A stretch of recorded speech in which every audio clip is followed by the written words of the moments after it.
On this episode, we're going to talk about the Can-Am Defender HD9. It's a 2024. I did a video on it when we got it. We've had it for a little bit over a year. We use this thing, man. This isn't just some review where I'm going to be like, you know, I drive it out in the woods and I wash it. I'm going to flip it around. You're going to see it's pretty dirty. We do a lot of maintenance and stuff on it, so it's not neglected maintenance-wise, but I don't wash it every time I use it. We take care of horses, chickens, do our occasional farm chores around the property. So it operated in a lot of dusty atmospheres, stuff like that. So now I've never really done much with it in the mud. So have a little bit of spare time, we're gonna go out and get this thing muddy. We're gonna talk about some things I love about it and some things I hate about it. You know, it's for what they cost, you should really love them, to be honest with you. Like that's probably the biggest thing I hate about it, is how much it costs. You know, I think we're into this for like $23,000. If you really think about it, for what we're using it for, I should have went and bought a little Ford Ranger pickup truck. At least I could have drove it to the store and stuff. So this is pretty much the occasional dirt and stuff we get on it, because we have dirt roads and stuff around the property. Lots of dust and stuff inside. One of the things that I do really like about it is the mobility and how nimble it is to getting around the farm property. We're gonna jump in this, run down in the field, and see if we can't find some awkward situations so I can show you what I'm talking about. So now we're into 2025. So this unit has been out on the market for well over 2 years now, because they came out early and a lot of people have already had them. So some of the videos I've posted, people had a little bit of controversy on my top speed. I did a top speed test on it when I first broke it in, bought it, stuff like that, and I don't believe I can get much over 50 some miles per hour. I've never done it again since then, so we're gonna try it out now. Here we are. The unit has about 83 hours on it, so definitely has been used, not as much as most would think, because we use it as a tool, not as a toy. So I'm gonna turn this around. We're gonna rip down through the field here. This is approximately probably well over 1,200, 1,300 feet straight away here. So we're gonna rip into this and see what we got.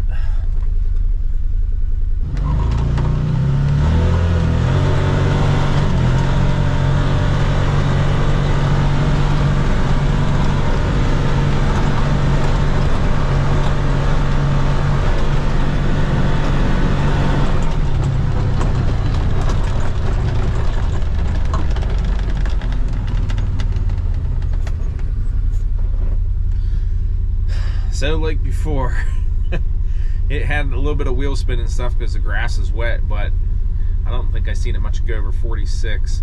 So like on a dry day, if you're really getting on it, got good air pressure and stuff in the tires, I think you can get over 50 some. But this thing is not going to win any races. That's not what we bought it for, but that was one of the controversial comments I had with a previous viewer watching some of the other videos.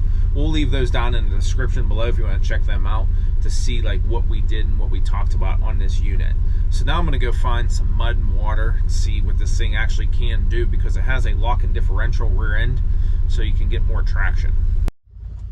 So this is an area back in the back side of the property where we have a little pond. I don't believe this is real deep, but deep enough to take it through to see how well the four-wheel drive and everything works.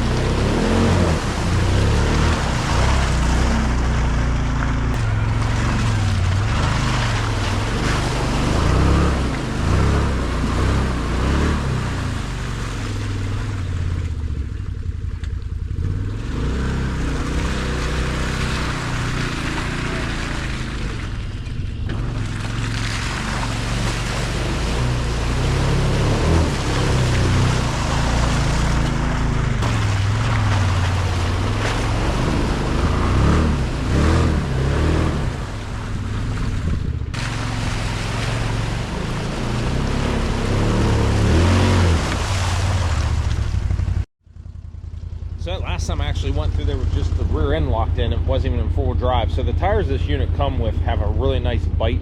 The dirt in this area is very tough clay, so there's a lot of traction in it. That was probably about, I don't know, 18 inches, 2 feet deep in this one side, because a little bit of water come up in the floor here, but I don't want to submerge it too much. where it's going to cause a problem with the unit. It does have a snorkel that comes up the side in the back, so if you're in a real deep areas here, you can see right behind the bed there. So you don't want to take one of these units in very much more deeper water than above the floor, so you don't have any issues.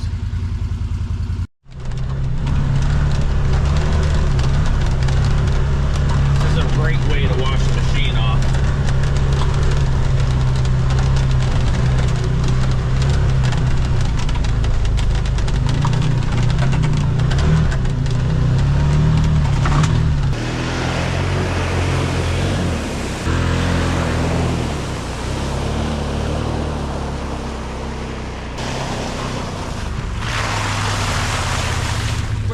Way to wash your buggy off after it gets real muddy.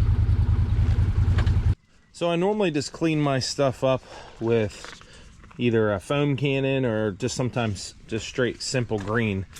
So one of the things I wanted to talk about is I had this unit running out in like 12-degree weather a few months ago. We had a pretty cold spell through here and it would not start. It took several times to attempt to start, so I'll show that right now. All right, we're gonna go out and feed the horses. This is the coldest it's been for this machine here. Let's see how it starts. Ooh, this ain't good. This isn't looking good for a Can-Am review. So turn the key on, let it sit.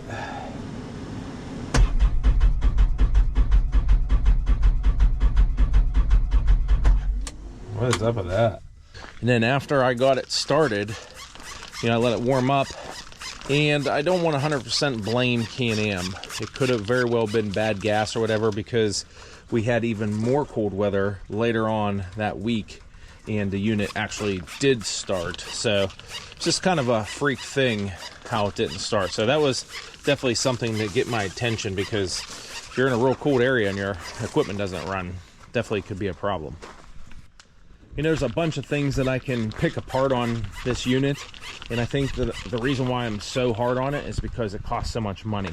So whenever you're paying almost what a small roadworthy pickup truck costs, your expectations are pretty high. Some of these guys that run these buggies in the woods and stuff, they're buying them for different reasons. They have, you know, high component shocks and stuff on them. They're meant for like mud bogging and stuff. What I do not mud bog this. That was probably the first and last time this will ever see mud like this. This is something I wanted to show an example of what it was capable of doing, but that's not what I bought this for. I just had people ask me about it, so I figured I'd give it a shot myself here. But this is a work tool for us, and as far as being a work tool, I feel like it's a pretty decent piece of equipment. I'm pretty happy with the heater and stuff like that. We do run this thing year round, so in the wintertime, it was nice to have a place to get in out of the cold and get warmed up. Something I really do not like about this, and I cannot get used to it, is these suicide doors. I'm probably going to take them off this summer. I don't know how many times. I don't know why. It's just the geometry of it. I put these aftermarket mirrors and stuff on, and that headache rack. I can post the links down in the description if you want to see that, but it's almost comical how many times we have ran into this whenever you're trying to enter this unit in a hurry, because, you know, the conventional door opens from the back. So I don't understand why they did this. That is very, very dumb design in my opinion. Well guys, that's a wrap on this video. If you have any questions or comments on anything that I went over, or you have like something you want me to explain better, feel free to leave it in the comments. I'll do the best I can to answer your questions. As far as this unit, would I buy it again? I don't know. You know, it's a great unit, but for what we're actually using it for, I feel like $23,000 is a lot of money. We've had no mechanical issues except for that one time it wouldn't start in the cold. Not 100% sure if that was the unit or maybe bad gas, but $23,000 is a lot of money for something that cannot be driven on a road.